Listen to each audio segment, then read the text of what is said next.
Coach, how important was it to get KJ Duff back in the room? And having worked with him for a couple of years, his trajectory, how do you see him compared to some of the many great receivers you've coached? Yeah, I mean, I would focus on KJ. Like he's done a great job. Obviously his development here and his ability to be productive. But the things that people don't see really are maybe his greatest strengths. How hard he works, how he attacks everything, whether it's learning opportunities, whether it's catching the ball, whether it's individual drills. He's done a fantastic job. The leadership piece from him is on point. I couldn't be more excited about what he's done, the opportunity he has, and certainly excited he's back. Can you kind of expand on the leadership point from him and kind of how he's changed in that role and grown? Yeah, I think to some degree it's natural. You come out, you produce, and now you feel like, hey, this is an opportunity for me to try to bring along the players who I can bring along to impact the success of the room, the success of the unit, and then ultimately the success of the team. I think if you asked him, he would look back and say that, man, there were certainly people who impacted him when he first got here. And, I think you really want to try to leave a legacy of hard work and, just being really, really intentional about getting better as a player and helping other players get better. Tyzir Carter, he was the highest rated prospect in this year's class. What have been your early impressions of him, and do you see a role for him at all this fall? Yeah, he's done a super job. Really, I look at the collective. I don't focus on a player, or I certainly don't care about the rankings and stuff like that.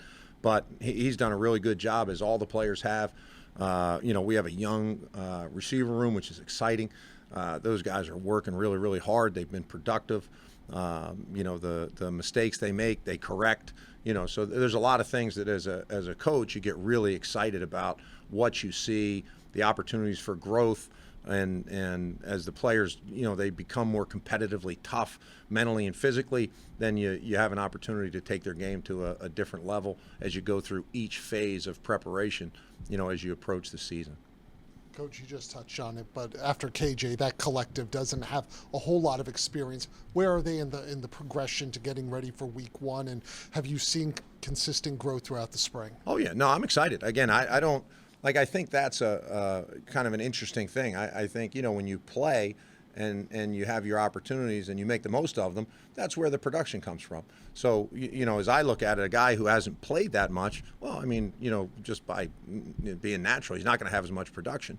But if you can do like KJ did, or even like Christian Dremel did, when I don't know what he had before I got here, but maybe a catch and a couple yards, he ends up with whatever he had, 400 yards. So he becomes a much more productive player. We've brought plug-and-play players in, whether it's Dymere Miller, Jacoy Jackson, D.T. Sheffield, and they've all had production. So it just depends where their game is in terms of their development, and then, how you see their role, and then can you accelerate it over time? And that's our job. That's what Coach does an unbelievable job of here, is just finding inches, whether it's in an individual player's game, a side of the ball, a position group, the team. And that's what we're really trying to find. We're looking for inches to be better. Fama is a guy who was out last year. He's in around. What do you see his role being now back? Well, again, I think for him, the opportunity to get back on the field and compete, he had done such a good job leading into the unfortunate incident last spring that everybody was excited. Certainly, maybe nobody more excited than Coach Shiano. And as he returns, again, the sky's the limit. You have opportunities when you come back, and you make the most of those opportunities. And again, you're going to get what you earn. Like, that's the reality of playing this position at Rutgers. You earn it, you'll get it. And everybody knows that. So as he comes back, and he's been phenomenal in meetings, great leadership traits now because he's an older player, and helps the younger players. So again, I'm excited that he'll have an opportunity to really help us. What kind of opportunities do you see for the rest of the receivers with the departure of Ian Strong?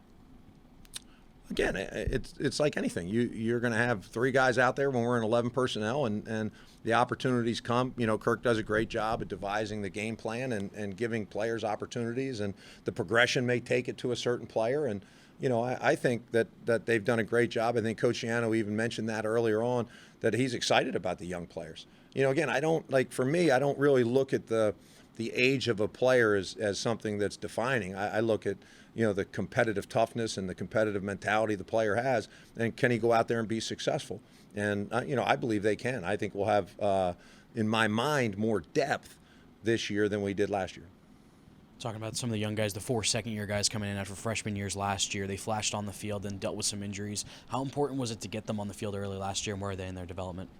It was good, but again, they're still relatively young players because of the missed opportunities that they had from the different setbacks they had in the fall. And Coach has a great saying: practice is everything. And if you believe that, which I do, then the opportunities that you have to practice are critical from your growth, your development, all of those things. So as they get back going and now they're full speed and doing everything, it's fun to watch them because their growth does accelerate, because they know what to do, they know how to do it, and now you're really getting a chance to see them do it over and over again. And those growth opportunities are unbelievable because now you're really teaching them how to do something in a specific manner. You and the rest of the staff looked at some portal wide receivers, didn't end up bringing one in. I guess, what does that say about the confidence of the guys that are coming up that are already here?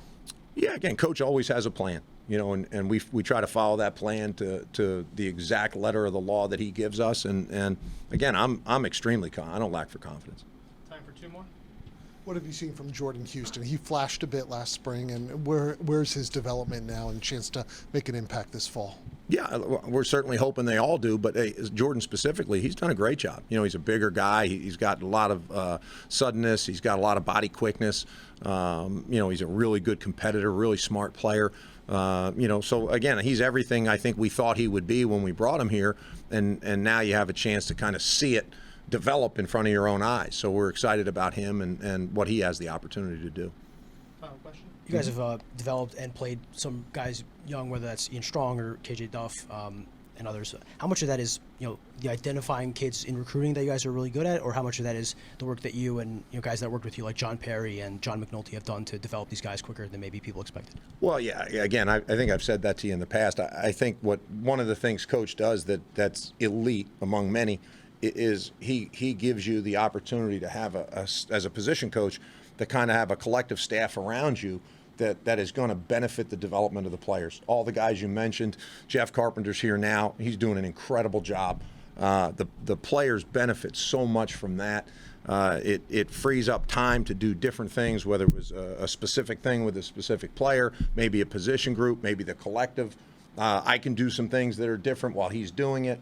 So, like, the advantage that I've had in my time here, I would say is second to none. And I've said that before. I couldn't be more appreciative, thankful for the opportunity to work with the people, because I think it does benefit the individual players at my position, and then ultimately, whether it's the offensive unit or the team, I think it speaks for itself.